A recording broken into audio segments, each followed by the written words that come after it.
अच्छा जी, हम बात कर रहे थे सर्वर साइड और क्लाइंट साइड कंट्रोल्स की। ठीक है, तो अभी हमने किया ये था कि एक पेज के ऊपर कुछ क्लाइंट साइड कंट्रोल रखे थे और उसके साथ साथ कुछ सर्वर साइड कंट्रोल रखे थे। और फिर जब हमने इसका आउटपुट देखा तो हमें नज़र ये आया कि ये सर्वर साइड कंट्रोल जो है वो क्लाइंट साइड कंट्रोल में कन्वर्ट हो गया। ठीक है, यानी कि अगर आप इस पेज का आउटपुट देख रहे हैं तो पेज के आउटपुट पे आपको ASP टेक्स्ट बॉक्स नामी कोई चीज़ नज़र नहीं आ रही है, बल्कि वहां पे ASP टेक्स्ट बॉक्स जो है वो कन्वर्ट हो गया input type equals to text में। ऐसा इसलिए हो रहा है क्योंकि अगर आप इसका सोर्स देखें तो ये चीज़ ध्यान में रखिएगा कि ये जो ब्राउज़र होता है ये सिर्फ और सिर्फ HTML, CSS और जावास्क्रिप्ट समझता है। सर्वर साइड लैंग्वेज इसके पास इंस्टॉल नहीं होती, ये अंडरस्टैंड नहीं करता। इसको नहीं पता ASP.NET क्या चीज़ है, इसको नहीं पता PHP क्या चीज़ है, इसको नहीं पता JSP क्या चीज़ है। इसको सिर्फ और सिर्फ क्या पता है, HTML, CSS, जावास्क्रिप्ट। इसके अलावा इसको कुछ नहीं पता।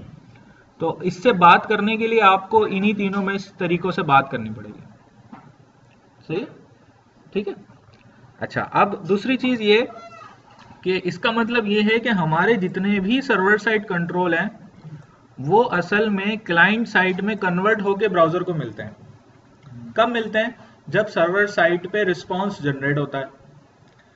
फिर सवाल ये उठता है कि अगर क्लाइंट साइड में ही इनको कन्वर्ट करना था तो फिर क्लाइंट साइड कंट्रोल ही बना देते, सर्वर साइड कंट्रोल क्यों बनाया? तो उसका जवाब ये है जनाब कि क्लाइंट साइड कंट्रोल जो है उनको आप सर्वर साइड पे एक्सेस नहीं कर सकते। क्या मतलब है? इसकी आईडी क्या है? text1। और इसकी आईडी क्या है? अच्छा, ये जो CS है ना, CS फाइल, इसका कोड कहाँ रन होगा? यहां पे जो मैं लिखूंगा ये कोड रन होगा सर्वर साइड पे। ठीक है, आपको याद होगा पहली क्लास में हमने एक डायग्राम बनाई थी कि एक रिक्वेस्ट जाती है सर्वर के पास, सर्वर क्या करता है, उसको प्रोसेस करता है और नतीजे में रिस्पॉन्स जनरेट करता है। तो वो जो प्रोसेसिंग है वो क्या है? वो ये है कि ये जो सर्वर साइड कोड हमने लिखा है इसको एग्जीक्यूट करें। अब देखिए यहां पर मैं लिख रहा हूं text1, तो text1 नामी कोई चीज इसको नहीं मिल रही है, इसलिए क्योंकि text1 क्या है? क्लाइंट साइड कंट्रोल है। अच्छा, मैं यहां पे लिख देता हूं टेक्स्ट बॉक्स 1, ये इसको मिल जाएगा क्योंकि ये क्या है? सर्वर साइड कंट्रोल है। ठीक है, जैसे मैं यहां पे लिख देता हूं कलर डॉट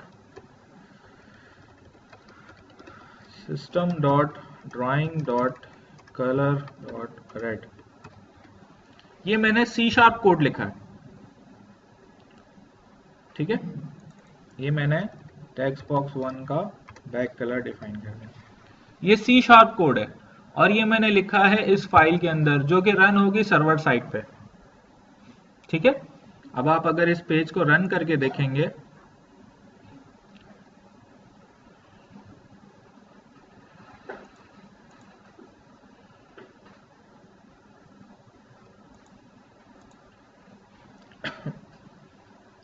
जरा पंखे चला दें, पता नहीं कौन सा चल रहा है कौन सा नहीं चल रहा, ताकि ये मिट्टी बाहर निकले। चल भी रहे हैं कि नहीं चल रही है? ये वो रेगुलेटर घुमाए जरा, शायद चल जाए। एक तो चल गया,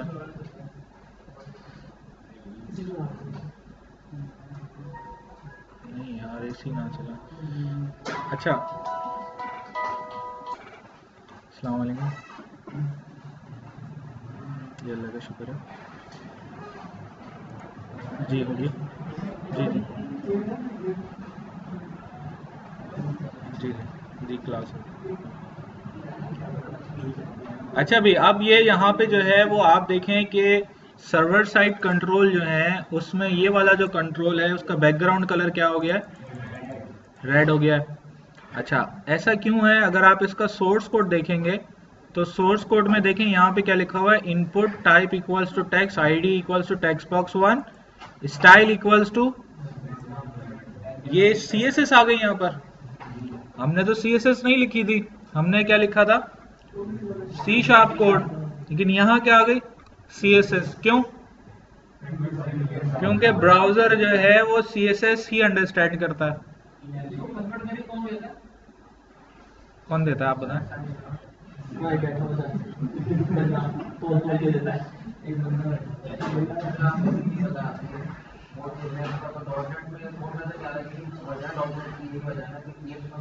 कोई भी सर्वर साइड कोड आपको नजर नहीं आएगा। नहीं, वो ओपन सोर्स का मतलब ये नहीं है। पीएचपी का भी कोड आप इस तरह व्यू सोर्स करके नहीं देख सकते।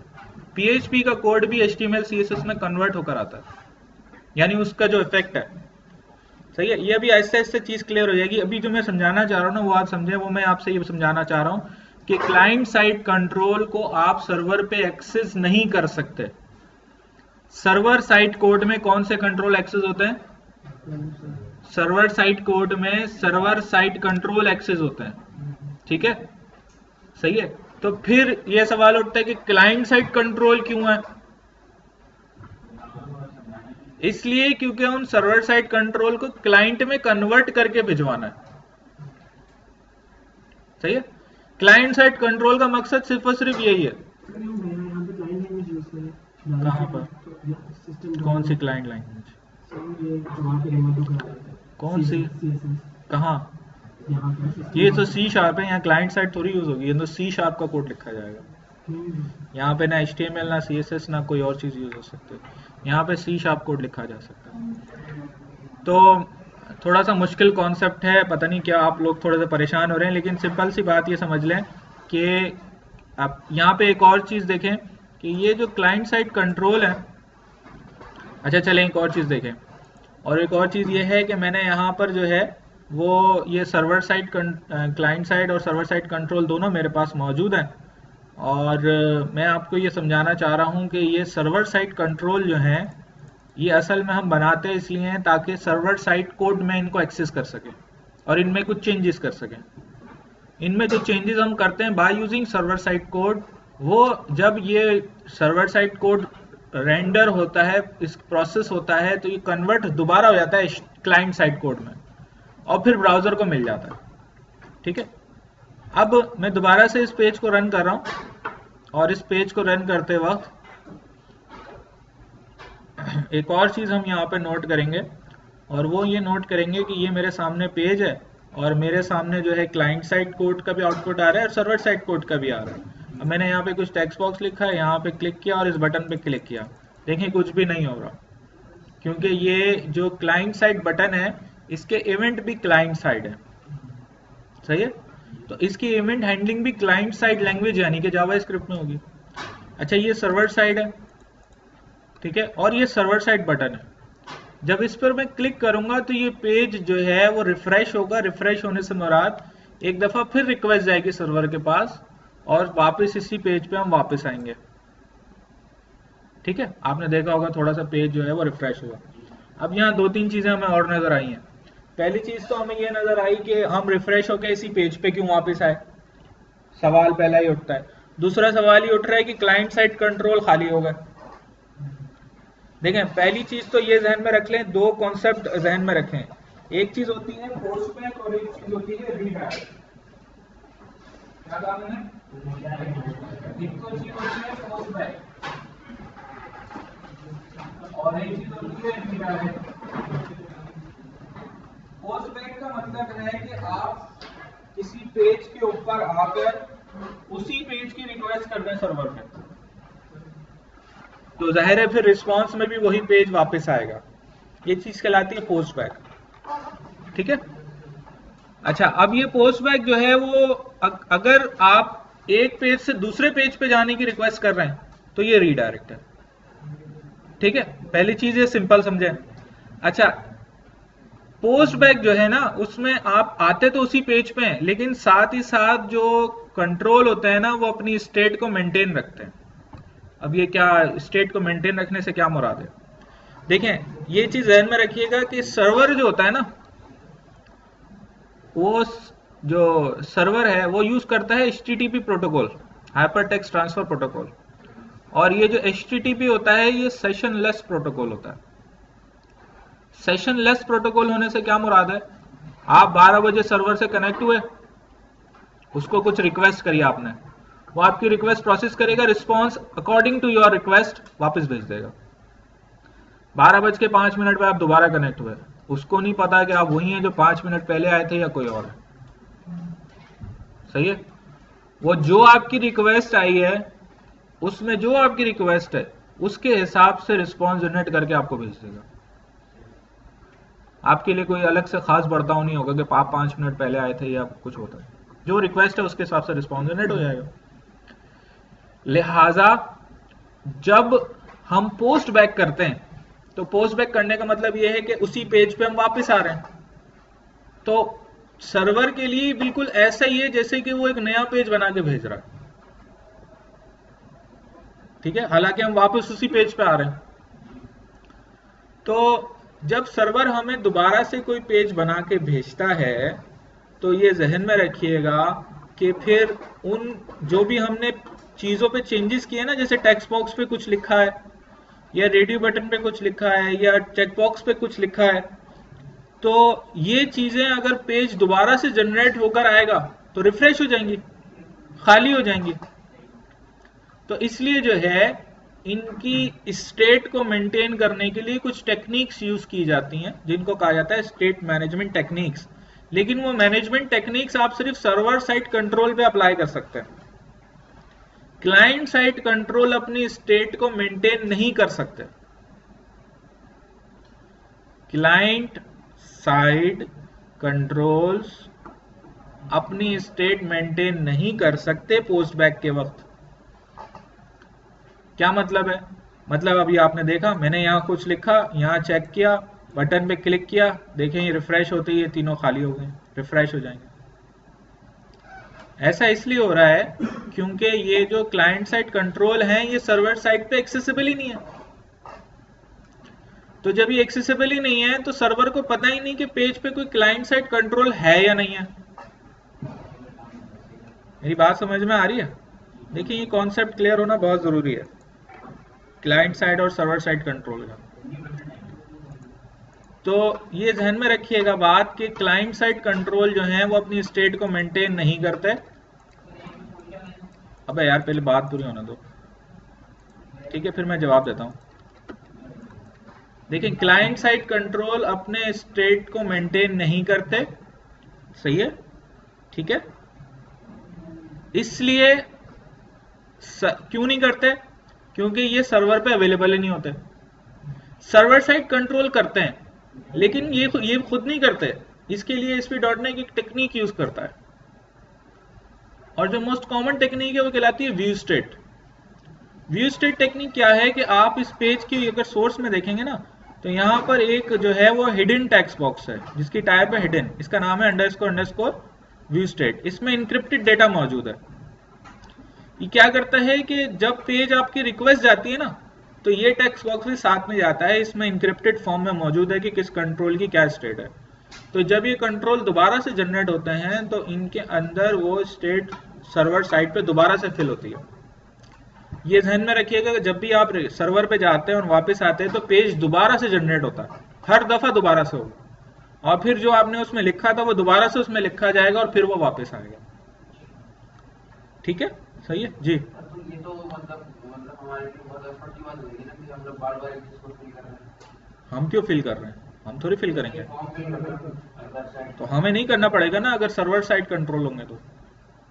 मैं आपसे यही कहना चाह रहा हूं कि अगर क्लाइंट साइड कंट्रोल होंगे ना तो अगर आपने वेब पेज पे क्लाइंट साइड कंट्रोल बनाया, एक फॉर्म बनाया, फॉर्म ईमेल एड्रेस बना रहे हैं आप यूजर से, अब यूजर नेम लिखा, पासवर्ड लिखा, कंट्री सिलेक्ट करी, कंट्री सिलेक्ट करने पे नीचे सिटी पॉपुलेट होनी थी, पेज रिफ्रेश हुआ, ऊपर से नेम पासवर्ड हट गए। नहीं, ऐसा नहीं होना चाहिए ना भाई। जो यूजर नेम लिखा था वो लिखा होना चाहिए, जो जेंडर सेलेक्ट करा था वो होना चाहिए। लेकिन अगर वो ऐसा हो रहा है तो आपकी हट जाएगी ना, आप तो कभी फिल कर ही नहीं सकते भाई। आपने यूजर नेम लिखा, पासवर्ड लिखा, जेंडर सेलेक्ट किया, कंट्री सेलेक्ट करी, पेज रिफ्रेश होकर वापस आ गया। फिर आपने यूजर नेम लिखा, पासवर्ड लिखा, जेंडर लिखा, कंट्री सेलेक्ट करी, फिर पेज रिफ्रेश होकर वही आ गया दोबारा खाली। आप कैसे फिल करेंगे? कर ही नहीं सकते। ठीक है, हट जाएगी ना। ठीक है, लेकिन सर्वर्स इसीलिए कभी भी वेब पेज के ऊपर क्लाइंट साइड कंट्रोल आप यूज करेंगे ही नहीं। कभी भी सर्वर साइड पेज पे आप क्लाइंट साइड कंट्रोल यूज करेंगे नहीं, तो फिर क्लाइंट साइड कंट्रोल बनाए क्यों है?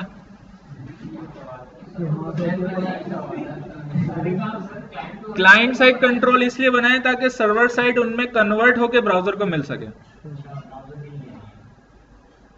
क्लाइंट साइड कंट्रोल इसलिए बनाए हैं ताकि सर्वर साइड कंट्रोल जिनको मैं सर्वर साइड पे एक्सेस कर रहा हूं वहां पर वो मिले, उनमें कुछ मैं डेटा फिल करूं, उनमें कुछ चेंजेस करूं और फिर वो क्लाइंट में कन्वर्ट होकर ब्राउजर को मिले।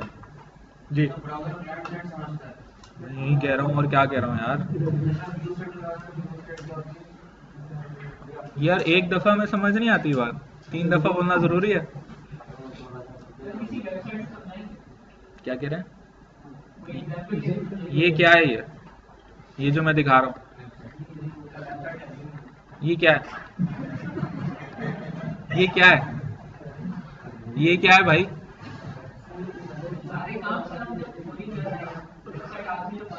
हाँ। कौन CSS बना रहा है भाई? कोड तो हमने लिखा है ना, ये कोड तो मैंने लिखा है ना। देखें, सर्वर साइड जनरेट करेगा क्लाइंट साइड, लेकिन अकॉर्डिंग टू अवर कोड। सही है, सर्वर साइड जनरेट करेगा क्लाइंट साइड लेकिन अकॉर्डिंग टू अवर कोड। आप देखें एक एग्जांपल इसकी, आप सिंपल से समझ लें। आप गए फॉर एग्जांपल जीमेल पर, आपने यूजर नेम पासवर्ड लिखा, पासवर्ड लिखने के बाद आपके सामने एक पेज आया जिस पे आपको आपकी ईमेल नजर आ रही है। सही है, देखिए वही पेज सबको नजर आएगा जब वो लॉगिन करेंगे अपने अपने यूजर आईडी पासवर्ड से, लेकिन उसमें डिफरेंस क्या होगा? सबकी ईमेल्स अलग अलग होंगी, है ना। ईमेल्स अलग अलग कैसे हुई? सबकी ईमेल्स डेटाबेस में स्टोर है। सर्वर साइड पे क्या हुआ? सर्वर साइड पे हुआ ये कि एक सर्वर साइड टेबल में समझ लें, जिसको ग्रिड कहा जाता है, उसमें डेटाबेस से according to your user name password emails उठकर आई और फिल हो गई। उसके बाद वो टेबल कन्वर्ट हुआ क्लाइंट साइड HTML टेबल में और फिर वो आ गया क्लाइंट के पास। सही है, क्लाइंट को डिस्प्ले हो गया। सबको अलग अलग इसलिए होगा क्योंकि सबका डेटाबेस में ईमेल अलग अलग है, लेकिन पेज वो एक ही है जो सबके पास अलग अलग रेंडर होकर डिस्प्ले हो रहा है। ठीक है जी, हाँ बोले। व्यू स्टेट क्या चीज है? मैंने कहा कि स्टेट मैनेजमेंट टेक्निक है। स्टेट मैनेजमेंट टेक्निक ये है कि मैं आपसे कह रहा हूं कि अगर एक चीज ध्यान में रखिएगा, पोस्ट बैक और रीडायरेक्ट। पोस्ट बैक ये है कि आपने एक पेज से उसी पेज की दोबारा से रिक्वेस्ट कर दी। देखिए, जब आपके सामने कोई पेज आ जाता है और आप कोई सर्वर साइड इवेंट फायर करते हैं, तो सर्वर साइड इवेंट का कोड लिखा कहां है? C# में लिखा हुआ है, लेकिन कहां लिखा हुआ है? सर्वर साइड पे। तो वो एग्जीक्यूट कहां होगा? सर्वर साइड पे। तो जाना कहां पड़ेगा? सर्वर पे।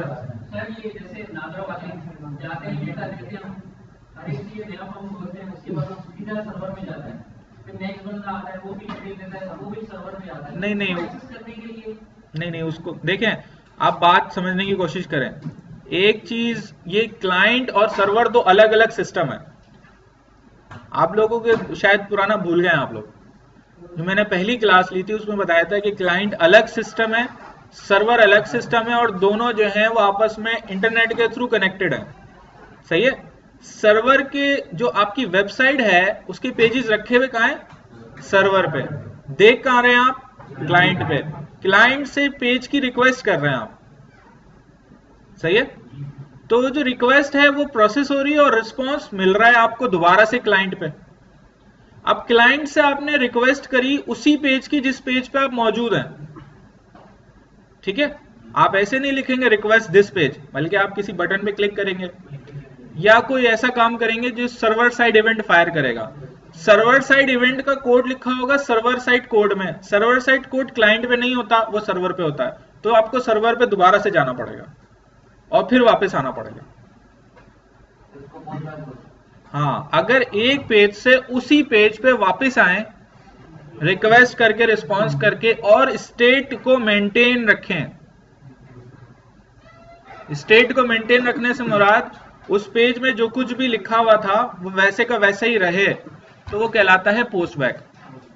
और दूसरे पेज में जाकर रिडायरेक्ट कराएगा। अगर दूसरे पेज पे जाएंगे तो जाहिर है वो दूसरा पेज पहली दफा आएगा आपके सामने, तो इसका मतलब आप उस पर रीडायरेक्ट हो गए। अच्छा, आप एक पेज से उसी पेज पे भी रीडायरेक्ट हो सकता है। अगर आप एक पेज से उसी पेज पे रीडायरेक्ट होंगे तो हर चीज नए सिरे से सामने आएगी। मैं पहले ये समझा दूं आपको, फिर इसका जवाब देता हूँ। गलती हो गई, मैंने डिटेल से एक्सप्लेन कर दिया आपको। नहीं, रिकॉर्डिंग में खत्म कर रहा हूँ। आप लोग सो रहे होते हो क्लास में कि रिकॉर्डिंग सुन लेंगे। रिकॉर्डिंग का आइडिया खराब है भाई। नहीं भाई, आप लोग सो रहे होते हो क्लास में। नहीं नहीं भाई,